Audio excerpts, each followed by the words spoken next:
Hello guys, WhatsApp. तो आज हम इंडियन पॉलिटी में टॉपिक 14 स्टार्ट करेंगे, that is centre state relation. तो जिन लोगों ने हमारे प्रीवियस वीडियो को ना देखा हो वो डिस्क्रिप्शन में जा कर के लिंक पर क्लिक करके हमारे प्रीवियस वीडियो को ज़रूर देख लें। So let's start with discussion. Centre state relation. Centre state relation को हमने 3 पार्ट में डिवाइड किया है। Legislative relation between centre and state, administrative relation between centre and state, financial relation between centre and state. Okay,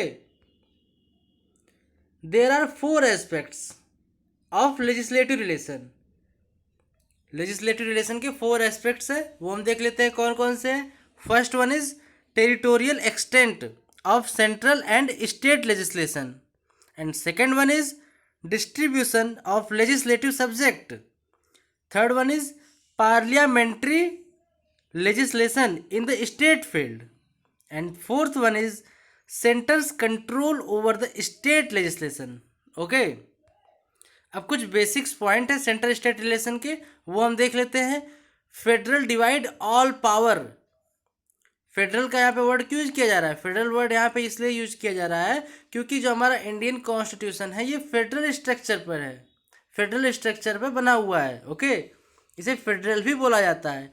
तो federal पे जब बना हुआ है तो फेडरल जो है डिवाइड करता है सभी पावर्स को। सभी पावर्स में कौन कौन से पावर होते हैं? Legislation, execution and financial. Okay, no division in judicial system. जो जुडिशियल सिस्टम है हमारा, जैसे सुप्रीम कोर्ट हो गया, हाई कोर्ट हो गया, लोअर कोर्ट हो गए, डिविजनल कोर्ट हो गए, इन सब के बीच में कोई डिवीज़न नहीं है कि ये अलग अलग नहीं है, ये आपस में इंटीग्रेटेड जुडिशियल बोला जाता है इसको। ये आपस में जुड़े हुए हैं एक दूसरे से। Maximum harmony and coordination between them, effective centre state relation.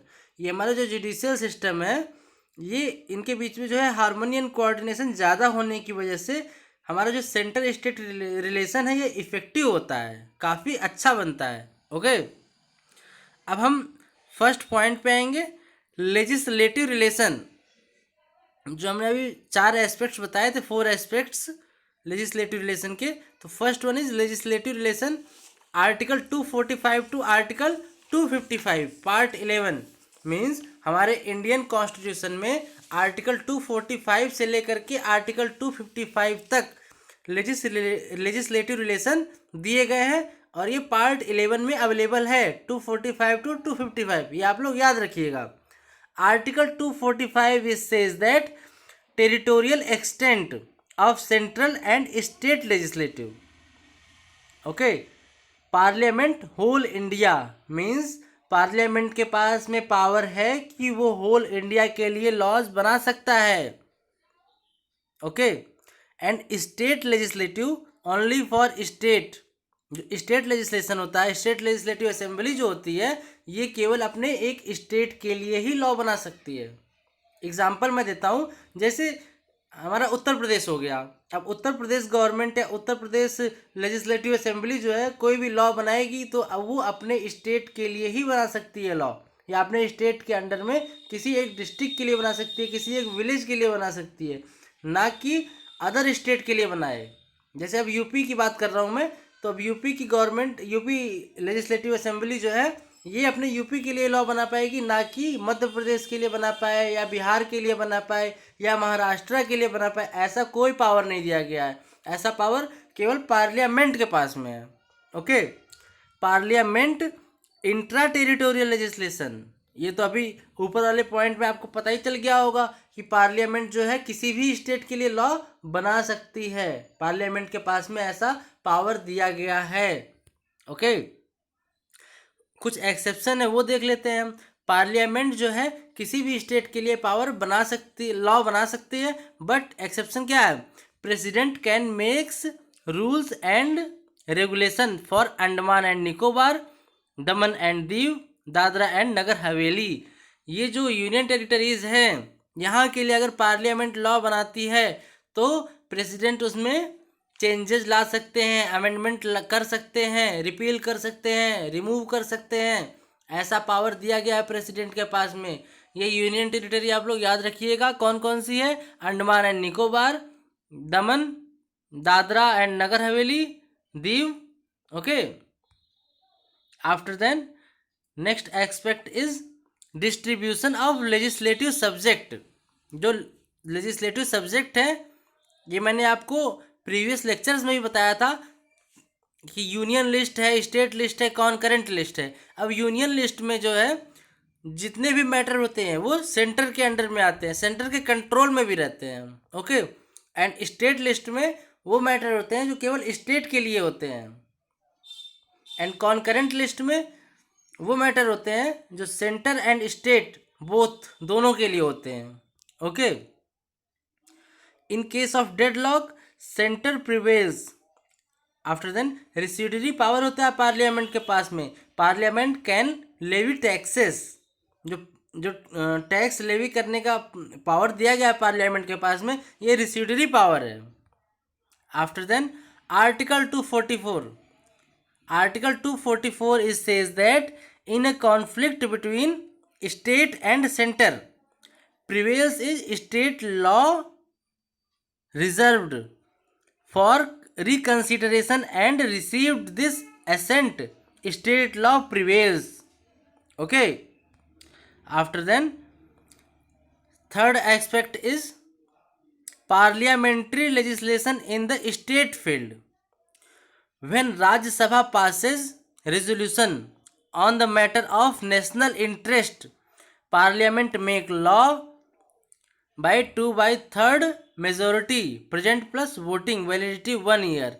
Means जो राज्यसभा रेजोल्यूशन पास करेगा किस मैटर पे, नेशनल इंटरेस्ट के मैटर पे, तो पार्लियामेंट लॉ बना सकता है मेजोरिटी से। किस मेजोरिटी से? जिसमें 2/3 मेंबर्स जो है प्रेजेंट होंगे और वोट भी करेंगे, तब वो लॉ बना सकता है, एंड उसकी वैलिडिटी होगी 1 ईयर की। Okay,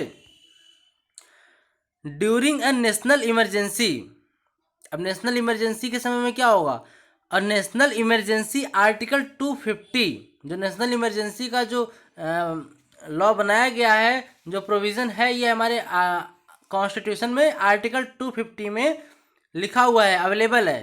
okay, parliament law state list national emergency. After 6 months when emergency ends, SLA means State Legislative Assembly can make law on same in case of deadlock central prevails। means parliament के पास में power है कि जब वो national emergency के समय में किसी भी स्टेट के लिए लॉ बना सकता है। ओके, एंड इमरजेंसी के ख़त्म होने के 6 month के बाद स्टेट लेजिस्लेटिव असेंबली चाहे तो वो लॉ को कंटिन्यू कर सकता है, या उस लॉ की जगह कोई नया लॉ बना सकते हैं जो स्टेट चाहेंगे। ओके, ऐसा हमारे कॉन्स्टिट्यूशन में दिया गया है, ऐसा पावर दिया गया है। After then when state make request two or more state passes resolution requesting to enact laws state list to parliament।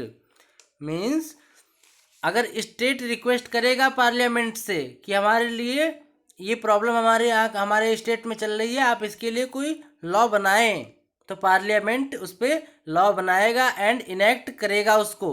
Okay, laws applicable to state who passed resolution. Law तभी applicable होगा जब state जो है resolution pass करेगा। After then article 253, article 253 is says that to implement international relation. Article 253 जो है ये international relation के इम्प्लीमेंटेशन के लिए है। Pakistan implementing international treaties agreement and convention, Geneva convention, ETC, जो इस टाइप के जो मैटर होते हैं ये इंटरनेशनल रिलेशन के लिए, इंटरनेशनल रिलेशन में आते हैं।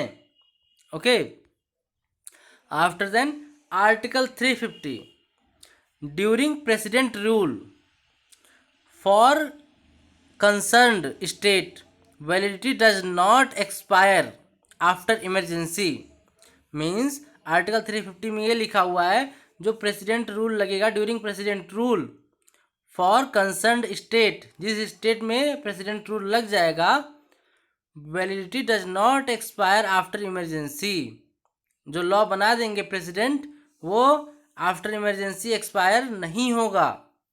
Law can be replaced by state legislative assembly, वो लॉ जो है एक्सपायर नहीं होगा, बट स्टेट चाहे तो उस लॉ के जगह पे उससे मिलते जुलते लॉ को रिप्लेस करके दूसरा लॉ ला सकती है, स्टेट चाहे तो। Okay, after then fourth aspect is centre's control over the state legislation. The constitution empowers the centre to exercise control over the state legislative matters in the following ways. अब देख लेते हैं वो कौन कौन से वेज हैं। The governor can reserve certain type of bills passed by the state legislative for the consideration of the president. The president enjoy absolute veto over them. अब गवर्नर के पास में ये पावर है कि वो बिल को रिजर्व कर सकते हैं, अपने पास में रोक सकते हैं, जो स्टेट लेजिस्लेटिव असेंबली पास करेगा। Okay, for the reconsideration, for the consideration of the president, president के कंसिडरेशन के लिए उसको गवर्नर अपने पास में रोक सकते हैं। प्रेसिडेंट एंजॉय एब्सोल्यूट वीटो, और ये जो बिल्स को रोकने की जो पावर होती है प्रेसिडेंट के पास में, ये एब्सोल्यूट वीटो के अंडर में आती है। ओके, अब ये सारे वीटो जो है हम प्रेसिडेंट चैप्टर में डीप में डिस्कस करेंगे, यहाँ पे बस आप लोग ये जान लीजिए और सुन लीजिए। Okay, bills on certain matters enumerated in the state list can be introduced in the state legislature only with the previous sanction of the president. And last way is the president can direct the state tourism, money bill and other financial bills passed by the state legislature for the consideration during a financial emergency. Okay, thank you so much for seeing my video. अगर आप लोगों को हमारा video पसंद आए तो please like, subscribe and share ज़रूर करें।